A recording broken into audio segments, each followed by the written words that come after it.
Good morning student. Last session के अंदर हम लोगों ने जो डिस्कस किया था वो इसोफेगस के बारे में डिस्कस किया था और टंग के बारे में डिस्कस किया था। इसी टॉपिक को हम लोग आगे कंटिन्यू करते हैं और ह्यूमन डाइजेस्ट सिस्टम के अंदर एक नए ऑर्गन के बारे में डिस्कस करते हैं जो है हमारा स्टमक। सबसे पहले हम लोग स्टमक की एक हिस्ट्री देख लेते हैं कि एक्चुअल में स्टमक की डिस्कवरी किसने की थी और ये स्टमक के बारे में पता कैसे चला था।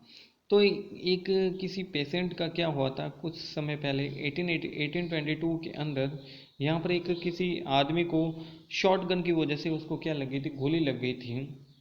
और जब उसको गोली लगी थी तो वो गोली सीधे उसके स्टमक के पास में जाके वहाँ पर एक होल हो गया था। जब वो आदमी डॉक्टर के पास में जाता है, नाम था विलियम बियॉनमाउंट, इसके पास में जाता है, तो एक्चुअल में वो जो डॉक्टर था उसने देखा था कि ये होल था। उसने प्रॉपरली ऐसे ही उसने रफली उसको बैंडेज लगा के बंद कर दिया था क्योंकि उस समय तक स्टमक के बारे में किसी को भी वर्ल्ड के अंदर पता नहीं था। तो उसने इसको बैंडेज लगा के बंद कर दिया था और उसी समय इसने जब बैंडेज लगाया तब इसने ऑब्जर्व किया था कि यहाँ पर एक स्टमक पोर्शन है। यहाँ पर क्या हो रहे हैं कि यहाँ पर जो स्टमक के अंदर चर्निंग फूड यानी फूड का डाइजेशन होता है। चर्निंग फूड का मीनिंग होता है छोटे छोटे पार्टिकल्स के अंदर यहाँ पर फूड प्रेजेंट था। इसके अलावा यहाँ पर जो था कुछ लिक्विड भी यहाँ पर जो था वो डाइजेशन लिक्विड यहाँ पर क्या हो रहा था, इसके अंदर से सेक्रेशंस हो रहा था। इसके अलावा इसने एक चीज़ ऑब्जर्व की थी कि ये जो स्टमक था ये आगे जाके स्मॉल इंटेस्टाइन के अंदर जाके कनेक्ट हो रहा था। तो इसने कुछ 3-4 ऑब्जर्वेशंस वहाँ पर किए थे। तो अगर आपको पूछे तो डिस्कवरी किसने की थी, तो विलियम ने की थी और 1822 के अंदर इन्होंने इसकी डिस्कवरी की थी। और अगर आपको पेशेंट का नाम पूछे तो एलेक्सिस सेंट मार्टिन, तो ये इस पेशेंट का नाम था जिसके अंदर स्टमक के बारे में डिस्कवरी की गई थी। ऑल ओवर वर्ल्ड के अंदर सबसे पहले इन्होंने डिस्कवरी की थी। अब हम लोग बात करते हैं स्टमक के बारे में। एक्चुअली में जो स्टमक होता है क्या होता है, stomach is a thick walled bag, एक मोटी लेयर का एक बैग टाइप का होता है। Its shape is like flattened J, J shape का ये बैग होता है।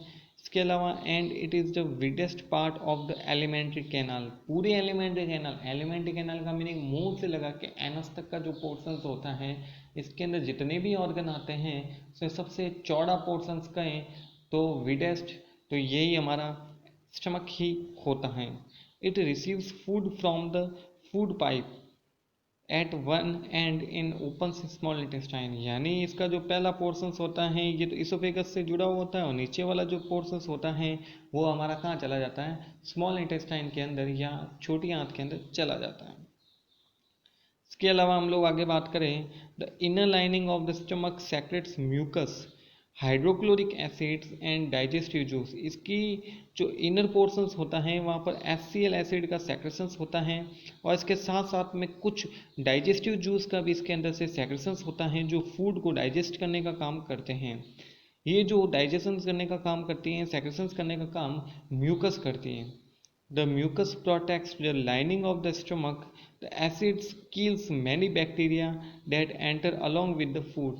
यानी फूड के साथ में जो जो बैक्टीरिया इसके अंदर एंटर होते हैं, म्यूकस के पास में आते हैं, तो यहाँ पर स्टमक के अंदर आने के बाद में उन बैक्टीरिया को ख़त्म करने का काम कौन करता है, यहाँ पर जो HCl एसिड होता है वो ख़त्म कर देता है। HCl एसिड की अगर आप लोगों को फुल फॉर्म पूछे तो इसका पूरा नाम होता है हाइड्रोक्लोरिक एसिड। ये एक एसिड होता है, इसका पूरा नाम होता है hydrochloric acid. The inner lining ये हो गया। इसके बाद में हम लोग आगे बात करते हैं the medium in the stomach acids and help the digestive juice to act. The digestive juice break down the proteins into simpler substance, protein को छोटे छोटे सब्सटेंस के अंदर तोड़ने का काम कौन करती हैं, ये हमारे जो इसके अंदर जो म्यूकस होती है जो डाइजेस्टिव को सेक्रेशंस करने का काम करती हैं ये करती हैं। तो ये देख सकते हैं हम लोग जे शेप का है स्टमक, इसोफेगस का फर्स्ट पोर्शन हो गया। नीचे वाला जो पोर्शन होता है वो स्मॉल इंटेस्टाइन से जुड़ा हुआ होता है। तो डियर स्टूडेंट्स, आज हम लोगों ने जो डिस्कस किया है वो स्टमक के बारे में डिस्कस किया था और स्टमक की डिस्कवरी के बारे में हम लोगों ने डिस्कस किया है कि ऑल ओवर वर्ल्ड के अंदर स्टमक के बारे में लोगों को कैसा पता चला था। तो ये आप लोगों को सेशन कैसा लगा मुझे कमेंट करके ज़रूर बताइए। इस चैनल को ज़्यादा से ज़्यादा शेयर कीजिए और सब्सक्राइब कीजिए चैनल को और इस वीडियो को लाइक कीजिए। तो dear students, good day, have a nice day.